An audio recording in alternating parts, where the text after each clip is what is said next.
Hello, so I will be talking about my two diagnosed concussions. The first one was several years ago, and I didn't go get medical help that day. I didn't think anything of it. The next day, I just felt like my vision was kind of off.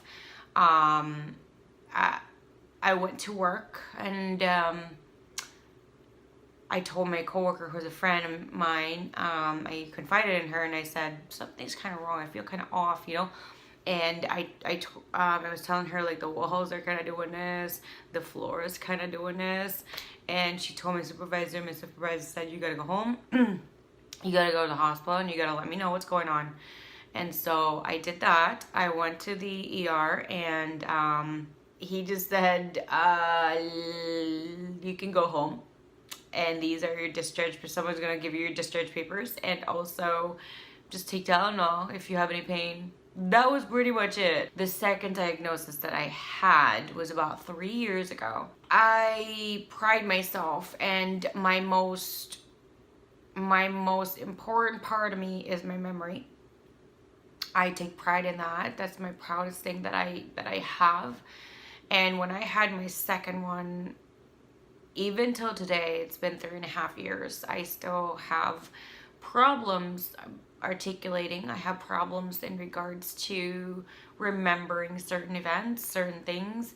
I've had friends of mine that said, oh, this happened, and I try to remember and it's a complete blank.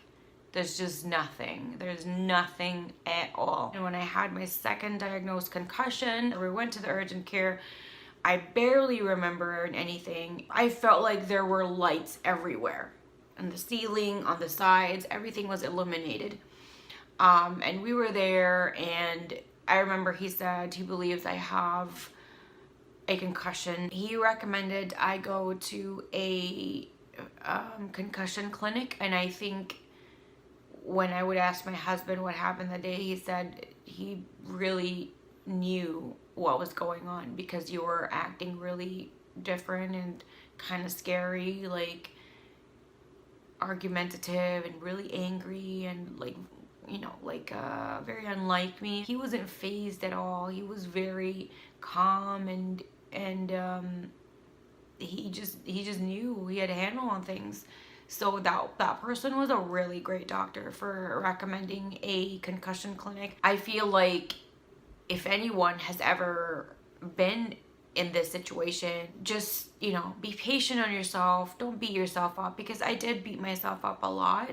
There were times in which I would just go from 0 to 5,000 in regards to anger, and there's nothing I could do. There are just certain things that really the side effects, the changes in regards to anger, quick to anger, just the extremities of the anger too. And I've been working really hard on that, and the concussion clinic people have been really nice and supportive and helpful. If you have any loved one, family or friends, someone you're living with, a roommate maybe, that is experiencing this kind of situation, I would suggest you be as supportive and do a lot of research. My husband did a lot of research, so he was able to be very supportive and just be there, because I didn't know what was going on with me. He knew a lot more. He did a lot of reading. He did a lot of other related videos, the people that went through this, and that really helped him out. So if you have any loved ones, please, just be there for them and do your research to help them. This isn't something that they volunteer. This isn't something that they would do in a normal situation, but they're in this position because of what happened.